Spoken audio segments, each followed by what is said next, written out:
Welcome on into the Baseball Insiders on this beautiful Thursday. I am Adam Weinerib, joined as always by Fansided's MLB insider Robert Murray. The NL wildcard race is on fire. The AL wildcard race features a choking dog. Interesting. Plus, the new Yankees kids are making baseball fun in New York again, and a couple other kids are getting called up way quicker than we expected through the minor leagues and could potentially impact next season. We'll talk about all that and more. Robert, thank you so much for joining me. Hey, it's good to be here as always. I know we didn't do a show, what was it, Tuesday, but we're back here. You're in a new place now. Loving life, man. We got a lot to talk about. This David Stearns thing is plenty interesting. I got some insight there. So yeah, let's as we like to say, let's get weird. Adam, how you doing? I'm doing good. This truly will be a Let's Get Weird episode. We will talk about David Stearns' future as well. People are speculating on a couple of teams. We've been following the leader to one for a while, so it's good to maybe get some straight dope on that as the messages get mixed. Thank you for joining us again today on this feed. Appreciate you being here. Hope the comment section is lively. Today's show is brought to you by DraftKings. First of all, we're here every Monday, Thursday, typically 3:30 Eastern time. Today's shows, we got a special promo for all new users on DraftKings. If you have not signed up, you can receive $150 in bonus bets instantly after following just 3 steps. 1, create an account, deposit that money, wager $5 or more on any sport. Whether your first wager wins or loses, you will still receive the $150 in bonus bets, brought to you as a new user by our code Baseball Insider, which you got to use when you sign up. That code's on the screen. Baseball Insider gets you the bonus. It supports the podcast. If you are considering signing up for DraftKings, you haven't yet, use the code Baseball Insider to maximize your first bets. This offer is available for new customers who are 21 plus, physically present in legal gambling states. Please remember to always gamble responsibly. Check the episode description for the full terms of the offer. And if you want to have a conversation between shows, again, if you're curious about the promo, I assume you got baseball questions, though probably not DraftKings questions. The Discord is the place to be. Become a member, follow us, subscribe to the channel, chat with Robert and I in our private Discord. All you have to do is pay that 99 cents a month to become a member of the YouTube channel. You get that special access. You get to ask us cues between shows. Whew. All that being said, Robert Murray, in our week away from the show, the NL wildcard race was very briefly a 4-way tie. It is no longer, but just because it's not quite that crazy doesn't mean it's not going to be nuts down the stretch. This is going to be absolutely wild down the stretch. It's like the NL wildcard race. It's basically a toss-up between 4 teams right now. And at some point throughout this, I mean, it's been a little bit since I expected the Padres to actually have a legitimate chance, but you expected them to be a team that could end up competing for this, but now they're essentially out of this thing. And you look at it, you have the Diamondbacks, you have the Marlins, you have the Reds, and you have the Giants, and they're all clumped in together, and it's going to end up being it's arguably the biggest storyline of this next month. And I know we have in the rundown here who we think is going to win that. Nobody knows at this point. It's such a toss-up. You can make a case for each team. You can make a case for the Reds with their young talent. You can make a case for the Giants with their young talent, as well as having Logan Webb and Kyle Harrison at the top of the rotation, along with Alex Webb. You have the Marlins, although the Marlins' case got it's a little bit dampened with the news about Sandy Alcantara and that injury. I know we're going to be talking about that here in a little bit, but that is the storyline of the next month, and it is going to be absolutely freaking bonkers. Yeah, it's funny. I tried to frame it as who deserves it and who will actually get it, just because at this point you can't really predict who's going to take. I mean, look, when teams are separated by a half game this deep into the season, you really have to, be a master prognosticator to be like, I sniff out the differences between these 4 teams. I know who it's going to, no one knows who it's going to be. It could be anybody. It's just a matter of look, who do you personally find most exciting and who's in your gut? Who do you think is going to come out and take it? That's why right now, right here at September 7th, Thursday afternoon, I would be most excited if I woke up at the end of the season and you told me the Cincinnati Reds and all their Rookie of the Year candidates found their way into the postseason. I think they would give you the most exciting matchup in that wild card series. I think they'd give you the most fun storylines, the highest potential for an electric moment. Ellie De La Cruz aside, I think there are plenty of guys on that roster. CES to give you a walk-off memory, right? Like that's the team I'd most want to see in that spot, I think. Yeah. Something about the San Francisco Giants is screaming out to me, but that's why I phrased it that way, just because my pick for who I'd be most excited by is the Reds. I don't know if you have a pick that excites you more than the other three. No, and I'm right there with you. Like, I think the team that would be most exciting is the Reds, and I think the team that ultimately prevails will be the Reds. And I'm betting on that young talent that they have, because they have a roster that's basically filled with young Rookie of the Year candidates. And they went on and got Harrison Bader. They got Hunter Renfroe. They got two veteran players who I think are going to be pretty important in that clubhouse. And they kind of remind me, they don't have the pitching quite yet, but they kind of remind me of the Atlanta Braves when they were first getting this thing going, with the amount of talent that they have. And it's going to be on them to keep that thing going and to keep those guys signed long term. And they did it with Hunter Green. It would not surprise me if they tried doing it with other players, but they tried extending them early and following that Alex Anthopoulos method.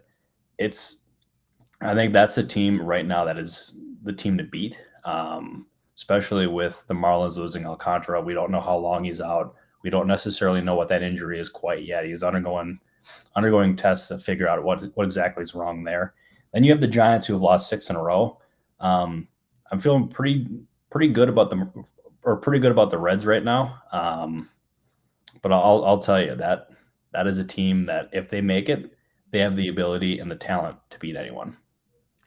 The Sandy stuff, obviously, first and foremost, a huge bummer. But secondly, I feel like maybe not even getting as much attention as it should be. I don't think a lot of people across the baseball landscape know that the Marlins occupy this playoff spot right now. Like the diehards, the baseball insiders, commenters, everybody who we know and love, who we see here every week, like, y'all know that the Marlins are in the third wild card spot, but I don't think the baseball world knows that they currently have that locked down. Obviously, a burner. Check back through the feed later. We will talk about the qualifying offer question that got dropped in there. Try to address it. It's a good question. It's a great question. For some reason, it was dropped, I think, before the show officially started, and so I was not seeing it on my feed. Then I managed to go grab it from looking at the chat. So rest assured, Justin, we will address that later by end of show. But yeah, I think, and maybe we're normalizing pitchers getting lost ahead of, another guy with a forearm strain. Oh, that's a bummer. We'll move on. Like, we're normalizing Tommy John adjacent UCL injuries a little too much. That is a huge blow to Miami Marlins, who've done the work, who've beaten the Dodgers up the last couple of days, and who currently occupy that playoff spot for now. So I don't want to shortchange them, and I also don't want to understate the devastation of a potential Alcantara injury down the stretch, because they're playing really good ball. Oh, they absolutely are. And we've seen it in years past. Like, when he's on, he's arguably the best pitcher in the National League, and can even make the case in Major League Baseball. He's flat out dominant.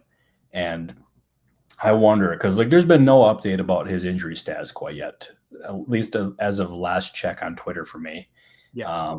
But if he is out an extended amount of time, you have to wonder what that's going to do for clubhouse morale. Because, I mean, you're going into the stretch run and you'd be missing your best player. I wonder about that. I don't want to say anything now because we don't have the answers quite yet, but that is one that that could have a ripple effect for that organization if it's as bad as some people fear.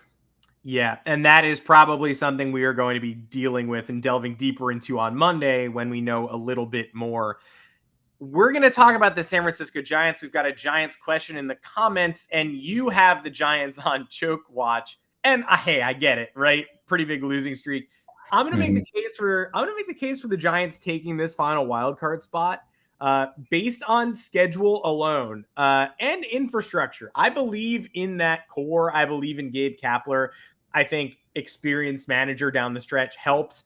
I'm looking at that schedule too. They're only a few out. They're further out than the D-backs. They are further out than the Reds. Rockies, Cleveland, Rockies. They get Arizona, but only for 2, and they finish at home against the Dodgers. If they are still within a couple, if let's say they get it to a game or they're occupying the spot in that final series, I don't think Gabe Kapler and company are going to let these San Francisco Giants go out small against the already clinched the West Dodgers. I also worry about what the Diamondbacks have to deal with. They have 7 left with the Chicago Cubs and a series against the Houston Astros. So they're not going to get that's half of their remaining 20 or so games on the docket. And the one other factor that I don't think a lot of people are talking about, but I'm going to make sure that we talk about it, everybody penciling the Cubs into that number 2 wildcard spot. You sure about that? They're only a couple of games behind the Milwaukee Brewers at this point, who we may need to discuss for one of these 2 remaining wildcard positions by the end of the weekend.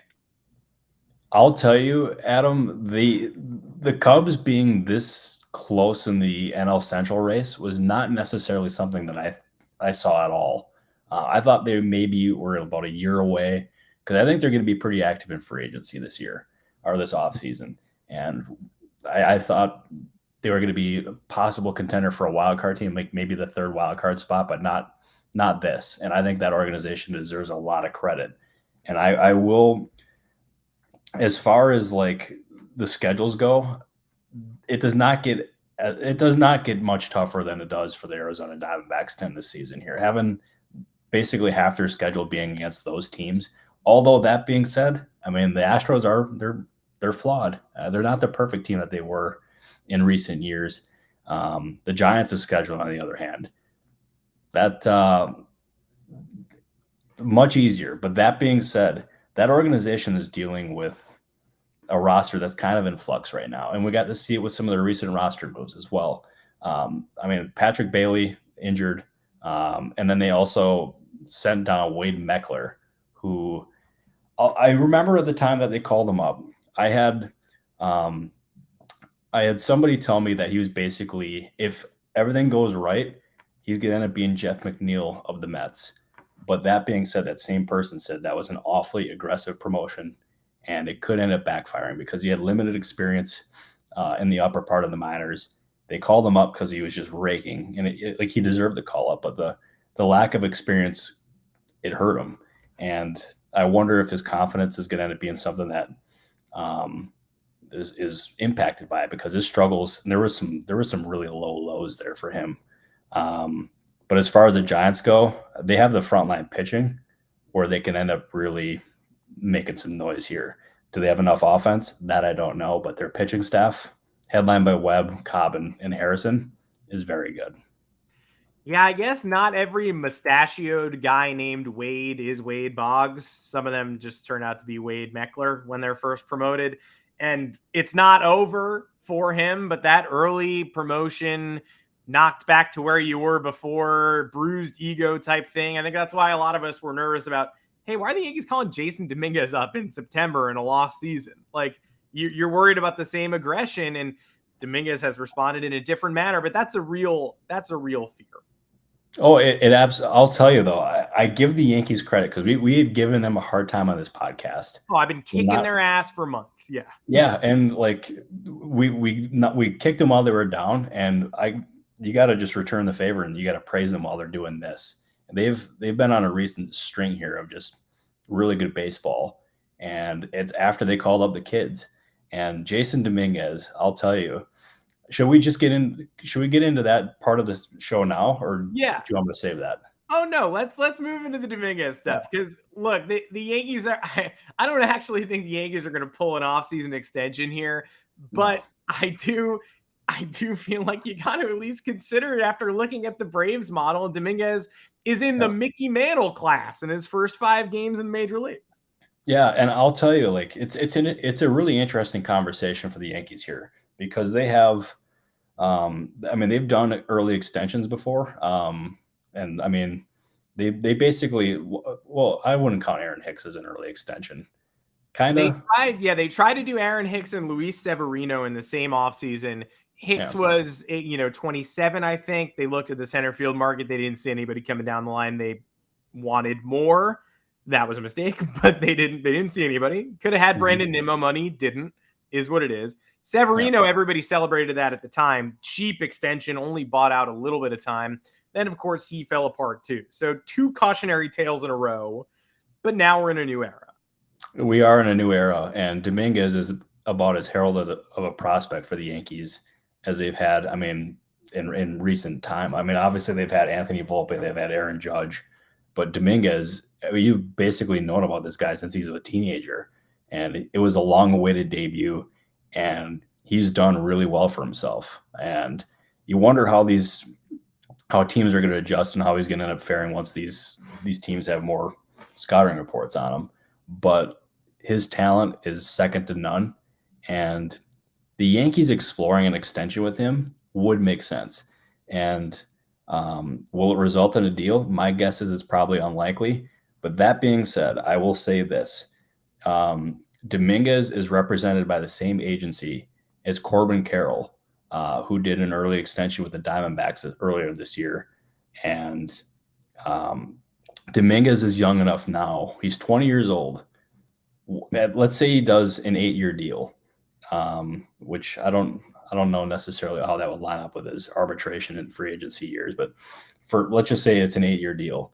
It would take him through his age 28 or 29 season and get him into free agency in his prime. And he would end up being able to make just an absolutely astronomical amount of money if he lives up to that potential. I think it makes a lot of sense for Dominguez to consider. I think it makes sense for the Yankees to consider as well. As I said, I think it's unlikely, but there's a lot of logic here. Of all the silly things the Yankees have done the last couple of years, it's hard to give any one of them the silliest. Probably the dumbest one was the Josh Donaldson trade. But that was I'll call it right now. That was the worst trade in my life as a baseball reporter. That was brutal. Yeah, it was. So that's one, it's the top of the pyramid. You can't really compare anything to that. But somehow managing to let Aaron Judge get all the way to free agency, even though you talked to him the offseason prior, you floated some low ball 220 million or whatever the offer was. You can't say you cost yourself 140 mil because he was already worth more than 220, but it got all the way up to 360. You paid it anyway. Who knows if he signs for 260 the offseason before he hit 62 homers? Who knows if you can get him for 200 the season prior to that, 180? I mean, the number gets higher as you get into free agency. So if it's not this offseason for Dominguez after 20 games, maybe you got to do it next offseason. You should start thinking about Anthony Volpe. You should start thinking about funneling money to the Yankees Foundation. Whatever it is, now you have a new generation of kids that you have to handle before they hit free agency. You're the Yankees. You don't outbid people in free agency anymore. You don't outbid other teams for their best scouts and their best internal minds. And you never replace your GM. If you can't risk $100 million on Jason Dominguez, then what are you going to use that money for? No, exactly. And I'll tell you too, is the Braves have been able to keep all their guys. I mean, they obviously lost Freeman and Swanson, but they kept the rest of the core together, and they went out and got Sean Murphy and Matt Olson in trades because they were proactive in getting these guys signed to team-friendly deals. And the Yankees, they've stalled in that. They did not do that with Judge. They went out and traded for Stanton and immediately signed into a huge contract. They've added some other big names in free agency and paid premium dollar. Obviously, Garrett Cole. I don't think you can say anything wrong about that signing at all. Yeah. But letting those guys get to free agency and letting the market dictate their price has impacted their ability to build that roster. And if they're proactive in signing Volpe, if they're proactive in signing Dominguez and some of these other guys, this new era of Yankees baseball could be a lot better than it has been in recent years, because especially this year, it has been for the most part, pretty piss poor. Piss. The piss has been poor until like a week ago. You know what's gonna be a good show when you mention the phrase "piss poor." I'm sure I'll be getting a text from my dad in a little bit about that one. You know what's funny about that phrase is it's kind of a normal phrase. It's way too normal a phrase. Like people say that a lot, and you never really stop and go, "Did you say piss?"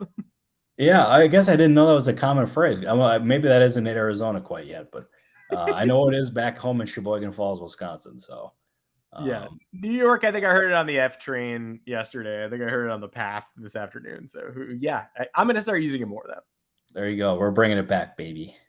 Piss poor is back in business. I mean, speaking of though, like, look, the AL wildcard race more settled than the NL, but not settled. I can't put the Yankees back in it. I refuse. No. The Red Sox are at the fringes. They're there. But it's really coming down to the reason that we're even opening it up is because the Texas Rangers have been the chokiest of choking dogs. We raised the alarms a couple weeks ago. We said, do we believe in this slide? Is this for real? How deep does this go? It's hard to really say, oh yeah, they're going to blow their huge lead. You know, they're going to be a 140 run differential team that's out of the playoffs because they have Max Scherzer, they have Nathan Eovaldi, Jordan Montgomery. How far is this really going to go? As of this recording, they're out of the playoff picture. The Blue Jays, who I don't really believe in either, are in that third slot. The Rangers just gave up 16 home runs in a 3-game series to the Houston Astros. That's absurd. Jose Altuve homered 4 times in 4 at-bats. That's absurd. And we gotta call them out. We gotta put the spotlight on them. They're not in the playoffs right now if the season ended today. I wonder, so their run differential is plus 139. Would that be the most of any team that has not made the postseason? I wonder about that. That sounds like a question for Sarah Langs. Yeah, if you told me it's true, I'd believe it. Yeah, because it's baffling that we're at this point with the Rangers because that is a star-studded roster. Obviously, there's some flaws to it, but that's a really talented roster. And they ended up going and getting Max Scherzer and Jordan Montgomery at the deadline. And at that point, we're not just thinking of them as like a team that could run away with the division. We're talking about them being a prominent contender to win the American League and then also win the World Series. And here we are now with 20-ish games left in the season, and they are a half game back of the Toronto Blue Jays for the third wild card spot. That is the collapse of all collapses, and there's seemingly no end in sight, especially after Max Scherzer's recent outing. Because when you go out and get Scherzer, you expect him to be the enforcer, the guy if that you're struggling, you put him on the mound and everything's going to be okay. The fact that his start just kind of continued it, not good at all. And I think now is a time when, as a Rangers fan, if I was a Rangers fan, which I'm not, but if I was, I'd be pressing the panic button now because this is do or die time, and this is not going well. No, they are currently dying. And this is underrated, a franchise without a World Series victory. They were a Nelson Cruz fly ball to the wall away from winning in 2011, but they do not have a flag to their name. They got pennants. They don't have a trophy. This felt like a year when they were matching world-class offense with a rotation that had superstars at the front and veteran moxie in the back. And here they are out of the postseason. You want to talk schedule? The Blue Jays and Rangers play a 4-game series in Toronto next week. That is a doozy. That's the most important series of the year for them. Even more important than the Astros series where they just got swept at home. Then a 1-series gap, and then Boston comes to Texas for 3. So Boston's going to have trouble getting in that wild card spot because right beforehand, either Texas or Toronto is going to continue, to take that stronghold because, only one can lose every day for that 4-game series. So I guess if you're a Boston fan, you're rooting for a split, but that Texas-Toronto series, all eyes on them all of a sudden. Yeah, and good news for that series, by the way, is there's Jose Bautista and Rougned Odor are not going to end up playing in that series. So there's going to be no punches to the face. At least, well, since they're not playing, you never know, I guess. But that is going to be about as critical of a series as you could possibly imagine for the Rangers. And their backs are against the wall, 4-game series in Toronto, and that is a pretty hostile environment. And I think they have the right voice at the helm. That in Bruce Bochy, he's about as calm of a voice as you can possibly hope for. He's been in these kind of situations. He's seen everything in baseball. There's somebody who knows how to get them out of this. It's going to be Bochy. But man, that series is going to be absolutely wild. And if they end up losing 3 or 4, or if they get swept, then I think at that point we're going to be talking about one of the biggest collapses in recent and even maybe entire Major League Baseball history. Like, that would be stunning. And it happened by September 7th. It's already kind of happened. They can still right the ship and salvage it, but the collapse has already occurred. Oh yeah, and you got to think too. This is another thing that I've been thinking about too, and I've had conversations with people around baseball about this too. Let's say that the Rangers just collapse and they miss the postseason altogether. Does that make them more aggressive in pursuing Shohei Ohtani? I think it does. I 100% think it does, because that owner clearly wants to win. Their general manager, Chris Young, clearly wants to win. They've secretly signed, obviously everybody and their mothers knew that the Rangers were going to be spending big money last year in the pitching market, but nobody knew that they were willing to go 5 years for Jacob deGrom, especially at that dollar amount. If they're willing to go 5 years at that dollar for deGrom, what are they going to be willing to do for Ohtani, who I think is deserving of possibly 3 times as much as what deGrom got? I think that is a team that, no matter what, should not be slept on in the Ohtani sweepstakes. I think that is a team, if there is ever a team that could compete with the Dodgers for Ohtani services, I think that one's it. That is the way that I feel like you've been leaning all year, and it's only getting a little more intense as they lose grip on a playoff spot. That makes perfect sense. Yeah, see, I mean, hey, every now and then that can make some sense, but that one, I feel, yeah, I think the Rangers are the sleeper team for Ohtani. I don't even know if it's a sleeper at this point, but I got my eyeballs firmly on them. It's a scary reality, and so is the potential of the Mets fulfilling their destiny and becoming the East Coast Dodgers that they claimed they were trying to be when Steve Cohen took the reins. And that is where we'll have our little conversation about David Stearns, because for a long time, you and I have been going back and forth on, feels like a nice option for the Mets. When can the Mets talk to him? Do the Mets have the inside track here? Where does Billy Epler go if Stearns joins the organization, etc.? This past week, there was a little Astros buzz with Stearns, who is able to converse with interested teams after August 1st. So he's now officially able to have these conversations under the radar. The Astros joined the fray. Dana Brown maybe didn't know there'd be a president of baseball ops conversation in Houston. That's a conversation for another day. But where the wind's blowing right now, do you still feel like the Mets are at the forefront of this conversation, or have other teams really joined the fray here? I think there is outside interest in Stearns besides the Mets, with the Astros being among those teams. But I think the strongest likelihood right now is Stearns ending up with the Mets. And there was a report from The Athletic that they're far down the road. I cannot independently confirm that, but the stars have just seemed to align to align on that for quite a while. The Mets have coveted Stearns for years, and the Brewers owner, Mark Antanasio, denied the Mets permission to interview him because they really wanted Stearns in Milwaukee. And this past year, he stepped down. There was a lot of different factors that went into that decision for Stearns. But taking some time away, and I think was really good for him, because people that have been around him have called him rejuvenated, re-energized, like you name it.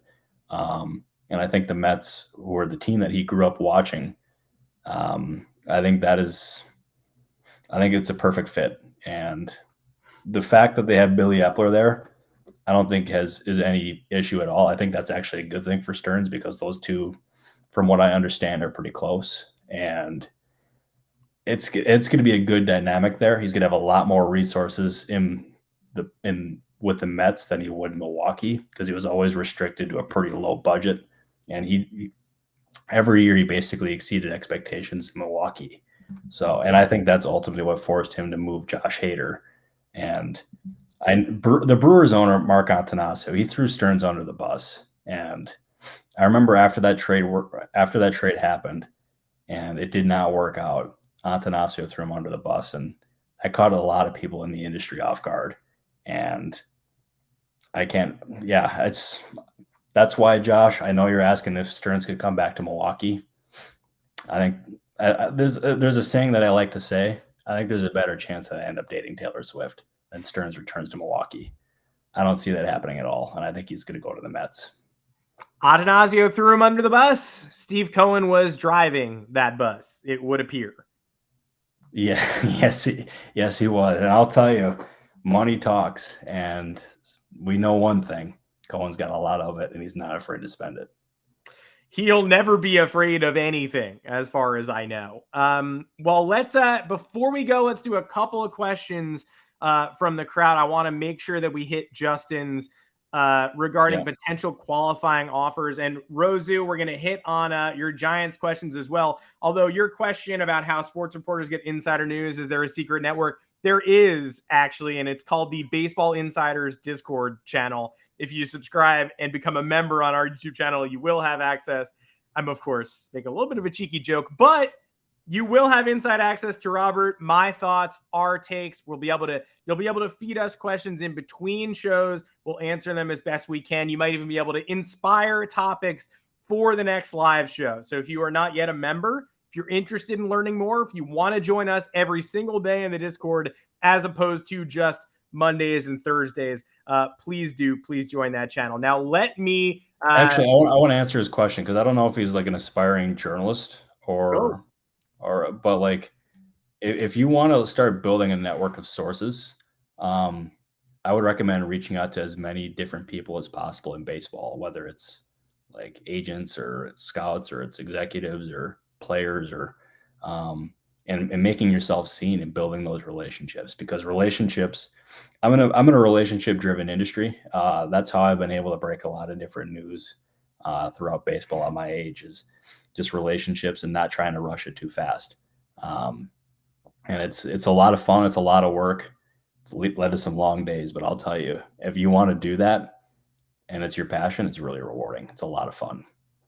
Yeah. Put yourself in the arena and just be kind, be good to people, start forming bonds, and you'll be able to, make those moves like Robert, hopefully. Although then Robert will edge you out for scoops at the finish line, and you'll be like, why did I do this in the first place? But because I'll tell you, Jeff Passan makes me ask those same questions. I can't reveal some of the texts that Passan and I have had. But it's good competition. It's a lot of fun, and I'll tell you too, that's one thing that's really surprised me about getting into this industry, is how supportive like guys like Passan, Heyman, and Rosenthal are, and Joel Sherman too. All those guys have taken me under their wing and been really good to me. So I really appreciate them for that. Well, there you go. Maybe an answer you didn't expect, but there you got it. Well, let's do the qualifying offer before we sign off. Justin's wondering who's going to receive it. He estimated 12, because it wouldn't be a Justin comment if he didn't do the homework. So kudos, as always, to Justin here. But he's guessing Ohtani, Cody Bellinger, Aaron Nola, Julio Urias, Blake Snell, Matt Chapman, Rhys Hoskins, John Gray, Josh Hader, Teoscar Hernandez, Whit Merrifield, Jorge Soler, and JD Martinez. Harrison Bader, I would have thought would be a conversation before the Yankees decided to waive him, so he's no longer on the table.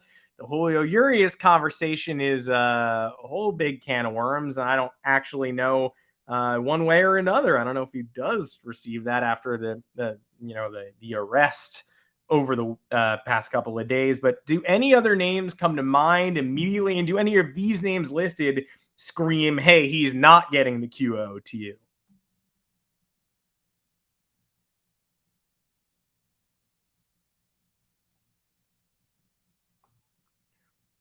Well, we hope you're still with us. I think something happened to Robert Murray's feed there. Maybe I scared him with the sheer number of qualifying offer names I listed. Rest assured, he'll be back Surely we'll be able to address this before we sign off. But Justin, at first blush, what I'm looking at here, I worry about Whit Merrifield getting a 1 year. That qualifying offer is tripping over 20 million this year. So are you willing to say, hey, I'll pay 20 plus $1 million for 1 year of Whit Merrifield? That worries me. But and Rhys Hoskins as well. I wonder if he and the Phillies won't just come to a high dollar 1 year deal in the interim. Robert, I went nuts. I started picking these names off the list, but I wonder if anyone else on this list you're looking at immediately and going, 1 year, $20-ish million. That's too risky. Yeah, I would. Paston did cut the internet. That bum.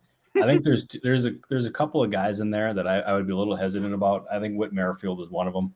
That's what I said. Yep, and I don't know about Jorge Soler either, and JD Martinez as well, because he's what, 35 years old. He signed a 1 year for $10 million deal with the Dodgers.